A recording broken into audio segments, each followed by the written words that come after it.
njagala okutandika okubategeeza nti ebyokwerinda bibadde bikyatambula bulungi era nga ebitundu byonna okwetooloola eggwanga bibadde binywevu bulungi newankubadde ebikwekweto byaffe ebyokununula emmundu eziri mu mikono gy'abakaramojja abakambwe ebikwekweto ebyo bikyagenda mu maaso era tulina okulaba nga emmundu zino zonna zinunulwa. Mu sabbiiti eyo ekyaliwo kyekyokuba nti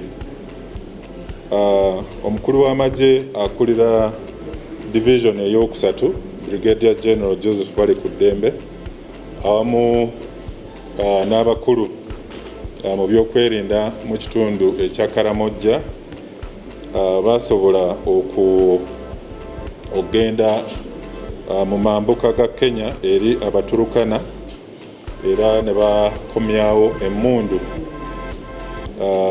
ekika kya machine gun oba gye bayita pike ne bafuna n'emmundu ey'okubiri ekika kya AK-47 n'amasasi 84 n'ebirala. Abaturukana bano bye baali babba oluvannyuma lw'okutemula abasirikale ba UPDF babiri n'abakozi okuva mu Geology Department eya Ministry of Energy abaali bagenze okugezaako okuzuula ebyobugagga by'omu ttaka ku kyalo kya Kubebe ekiri mu district eya Moroto. Ate mu Maserengeta mu bitundu by'ekisoro Bunagana twagala okutegeeza bannayuganda nti ebyokwerinda nabyo mu bitundu ebyo bibadde bitebenkedde naye ng'ababudami okuva ku ludda olwa DRC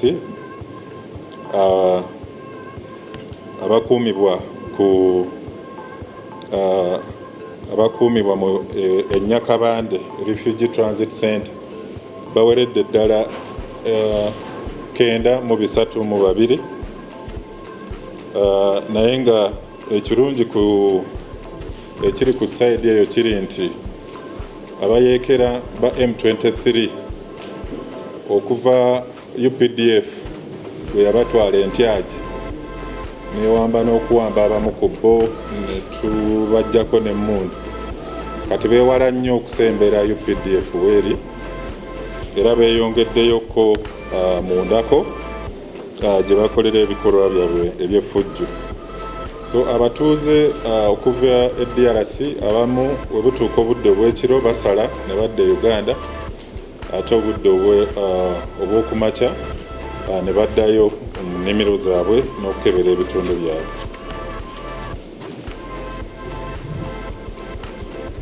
Mpozzi n'abakulembeze abakulu okuva mu bitongole ebikuumaddembe bavuddeyo n'okwebaza eri abasirikale bonna n'abapoliisi abasobola okunyweza ebyokwerinda mu nteekateeka ez'okuwerekera eyali Right Honourable Speaker wa Parliament wa Uganda Honourable Jacob Oulanyah. Bano basobola okuwanira ebyokwerinda emuyenga wano ku Parliament okusaba okwali ekkololo n'okuziika okwali ku kyalo ky'Erarogi ekisangibwa mu disitulikiti ya Omoro. Mu nteekateeka zino zonna tetwasobola kufuna kusoomoozebwa kwonna, tewali muntu yafuna buzibu. Bonna abakungubazi n'abo bonna abaali abagenyi abayite buli omu yasobola okwetaba mu kuwerekera omugenzi ate ne baddayo nga tewali afunye buzibu. Ensonga endala gye twagala okwogerako y'ey'okuba nti tugenda kufulumya ekiwandiiko ekiyita abo abadde bavaayo n'ebikolwa ebyassamwasamwa ku kufa kw'omugenzi Right Honourable Jacob Oulanyah. Mukimanyi bulungi nnyo nti obukakafu obwafulumizibwa okuva mu malwaliro ag'enjawulo galaga nti ono okufa kwe kwaviirako ebitundu bingi eby'omunda, naddala eky'omutima, amawuggwe, teekako n'ensigo awamu n'ekibumba okuva nti byali byayononeka oluvannyuma lw'ekirwadde ekya kansa. Era alipoota zino zazze zifulumizibwa okuva mu ddwaliro erya University of Washington Medical Center e Seattle mu USA, naye nga n'omugenzi azze atambula mu malwaliro, yajja atambulira mu malwaliro amalala okuva e Germany ne wano mu Uganda Cancer Institute wamu n'amalwaliro amalala, era okuva 2019 bamuzuula ng'alina kansa.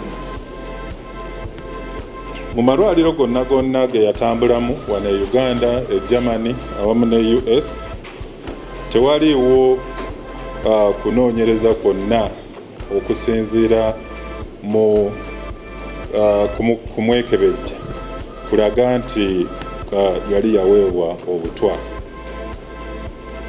So n'olw'ensonga eyo, abo bonna abavaayo n'entaputa eyaabwe eraga nti omugenzi yafa butwa oba enfa endala yonna, ekikolwa ekyo kikyamu nnyo kubanga tolina bukakafu ku ekyo ky'oyogerako, naye ate oviirako emitima gy'abantu bangi okufa n'okutandika okusimba ennwe mu bantu ng'ate tekyetaagisa. So era mu weekend eyo waliwo abaavaayo ne debate n'enteesaganya nga balaga nti kyandiba nti omugenzi yali yaweebwa obutwa, naye nga mu kunoonyereza abantu balina okumanya nti okufa kw'obutwa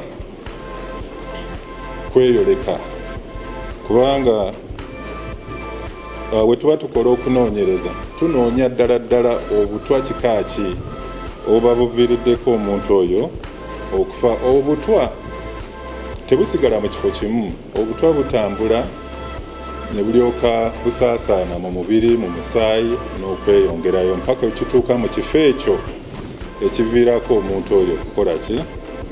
Okufa.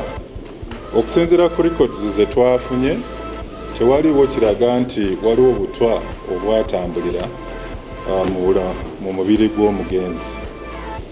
Omugenzi yali mu malwaliro g'amaanyi mu US, e Germany ne wano e Uganda, ate nga bamukeberako buli ddakiika.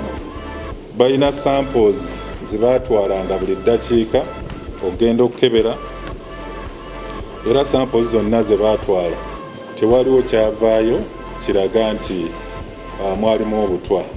Obulwadde bwe baali bajjanjaba bwali bulwadde bwa kansa.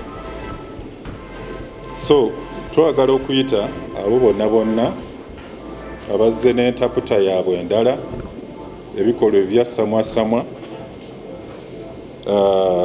ebyetoolera ku butwa, bajje batunnyonnyola ebisingako. Mu bantu betugenda okuyita mulimu Honorable Godfrey Suubi Kiwanda. Ono yalaze nti Honorable Chris Baryomunsi yali alina kyamanyi.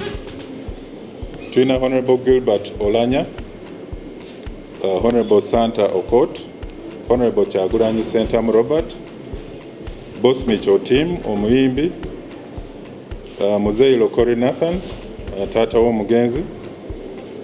Mulimu abakulembeze ab'ennono, abakulembeze abalala ab'ebitundu ne babbuloga abawerako. So kyetwagala eri abantu bano si kwogera bwogezi, bajje n'obukakafu obulaga nti obutwa bwaweebwa omuntu omugenzi awatali kubuusabuusa. Ani agambibwa okuba nti yamuwa obutwa buno? Ate yamubuwa mu ngeri efaanana etya? Yamutuukirira atya? mu ngeri ey'ekimpowooze oba ebyo byonna baba balina okubitunnyonnyola batulage n'ebbaluwa ey'eddwaliro eri abo eriraga nti omugenzi yafa butwa. So bino byonna tujja kuba tubyetaaga okuva eri abantu bano bonna.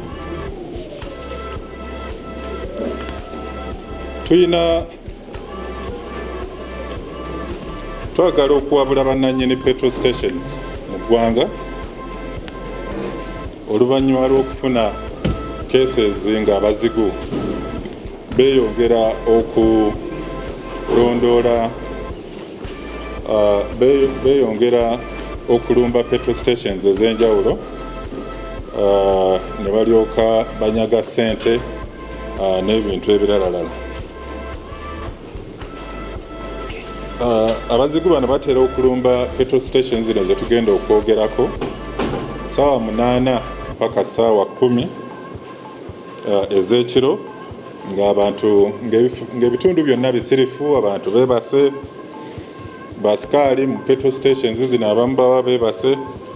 So bano kye bakola beerimbikiriza ng'ababa bazze okugula amafuta naye nga baba beetegereza asikaali akuuma ekifo ekyo wa gy'ali era ono gwe basookerako okutuusaako obulabe then ne balyoka badda ku bali abalala pump attendants wamu n'abakola mu supermarket ne balyoka babbako ssente.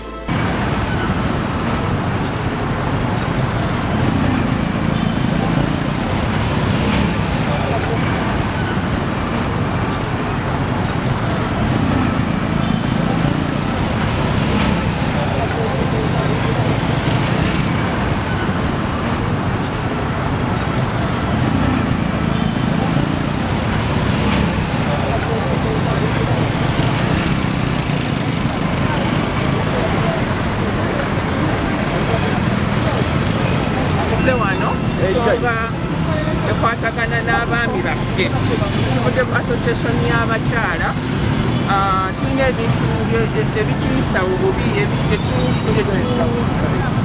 bye tukola ki bye twetaaga abaami baffe bakyuseemu ensonga ng'essente z'akameeza ensonga nga okuliira emmere awaka abaami baffe twagala batandika naffe okutuukaako ng'abakyala b'ewaka ensonga enkulu etuleese wano olwaleero.